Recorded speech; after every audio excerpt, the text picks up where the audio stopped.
فرماتے ہیں ایک مچھلی اللہ تعالیٰ نے دریا کے کنارے بھیجی، فرماتے ہیں وہ تھی تو مچھلی پر پہاڑ جتنی تھی۔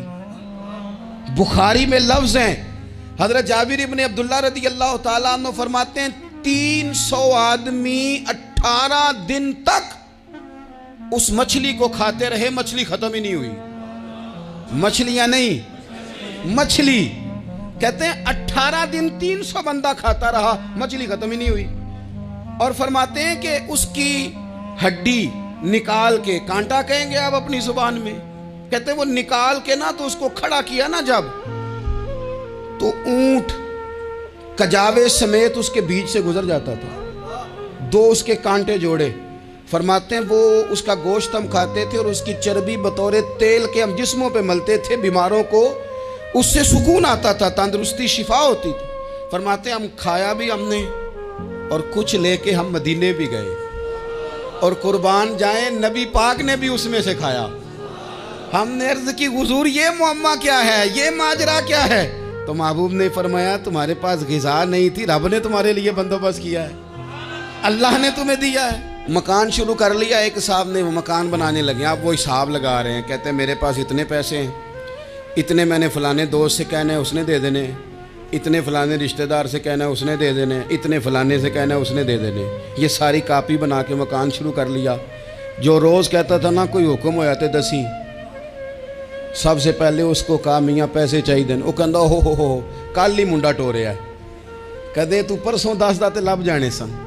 میں آپ کو اپنے تجربے کی بات بتا رہا ہوں۔ جن لوگوں کا خیال ہوتا ہے نا کہ آپ سٹارٹ کریں فلانا کام، ہم آپ کے ساتھ ہیں، اللہ کا ہی کوئی نظام ہے، وہ بالکل بھی نہیں ساتھ ہوتے۔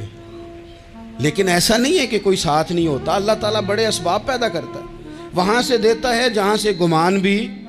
ہمارا یہ ذہن بن جاتا ہے ہم ساری اپنے حساب سے چلتے ہیں، اتنے رشتہ داروں سے، اتنے کون آپ کے ساتھ چلے گا، سوال ہی نہیں پیدا ہوتا۔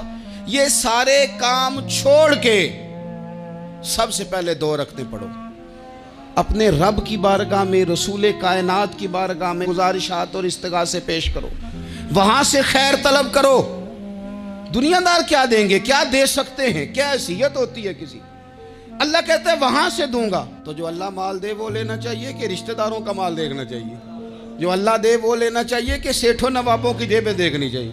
جو اللہ دے وہ قبول کرنا چاہیے یا دیکھنا چاہیے کون سا آدمی کہاں پہنچ گیا؟ چھوڑو، اپنی مٹی پہ چلنے کا سلیقہ سیکھو۔ کسی کے سنگ مرمر پہ چلو گے تو پھسل جاؤ گے، پھسل جا۔ اس پر ایک اور بات عرض کر دوں، صحیح بخاری سے، مسلم سے ایک اور بات۔ کچھ چیزیں ایسی ہیں جن سے اللہ کی مدد آتی ہے، مدد ملتی ہے۔ ایک چیز ان میں سے ایسی ہے جس سے بہت مدد نازل ہوتی، وہ ہے کہ جب رب آپ کو دے نا تو پھر آپ بھی اس کے رستے میں دیں، پھر مدد آتی ہے، پھر اور آتا ہے۔ بخاری مسلم میں حدیث ہے، یہ زیادہ ہی توجہ طلب امر ہے، اس پر آپ غور کریں گے۔ حضرت ابو ہریرہ فرماتے ہیں کہ نبی پاک علیہ السلام نے فرمایا ایک شخص نے بادلوں کے اندر سے آواز سنی کہ فلاں آدمی کا کھیت اور باغ خشک ہو گیا ہے، وہاں برسو اور اس کے کھیت کو سیراب کرو۔ وہ بڑا حیران ہوا کہ بادل سے آواز آ رہی۔ پھر اس نے دیکھا کہ ایک پہاڑی پر بارش ہوئی، وہ بادل وہاں برسا، پھر نالیوں سے ہوتا ہوا پانی ایک طرف چلا۔ تو جس نے آواز سنی تھی، حضور بیان کر رہے ہیں، وہ بھی پیچھے پیچھے چلا کہ پانی کدھر جا رہا ہے۔ اس نے جا کے دیکھا کہ ایک مقام پہ ایک باغ کو وہ پانی لگ رہا ہے اور ایک آدمی وہ پانی لگا رہا ہے۔ اس نے اس سے پوچھا تیرا نام کیا ہے؟ اس نے کہا کیوں؟ کہنے لگا بتا نا۔ اس نے نام بتایا تو کہنے لگا یہی تو وہ نام ہے جو میں نے بادلوں کے اندر سے سنا ہے کہ فلاں کے کھیت کو پانی دے دو۔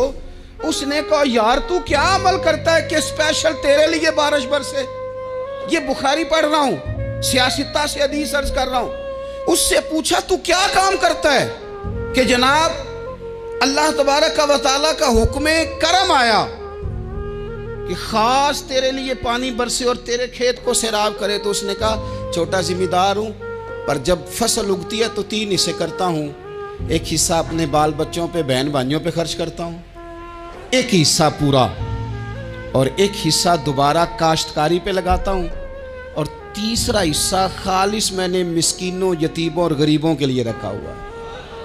وہ جو تیسرا حصہ، اللہ کرے آپ سمجھے، وہ رب کے بندوں پہ تیسرا حصہ خرچ کرتا ہے نا، تو کریم مالک نے فرمایا جہاں سے غریب کا حصہ جاتا ہے وہ کھیت خشک نہیں رہنا چاہیے، وہ جہاں سے مسکین روٹی کھاتے ہیں وہ خشک نہ رہے، جہاں سے یتیموں کو کچھ آتا ہے کہیں اس کی فصل رہ نہ جائے۔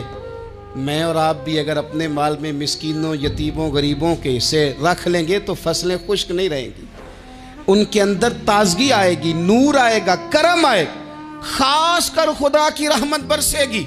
مدد اللہ سے چاہیں، اپنی توجہات کا مرکز رب رسول کی ذات کو بنائیں، پھر آپ محسوس کریں گے کہ بڑی جلدی اللہ تعالیٰ کی مدد آنے لگی ہے۔ کبھی آپ صرف کہہ دیں نا میرا رب میرے ساتھ ہے، اس لفظ میں اتنی طاقت ہے کہ دشمن ویسے زہر ہو جاتا ہے۔ زندگی میں کسی سے بھی لڑائی ہو اچھی طرح سوچ لیں کہ اللہ اس طرف ہے یا اس طرف ہے۔ اگر آپ زیادتی پہ ہیں تو پھر رب مظلوم کی جانب ہے۔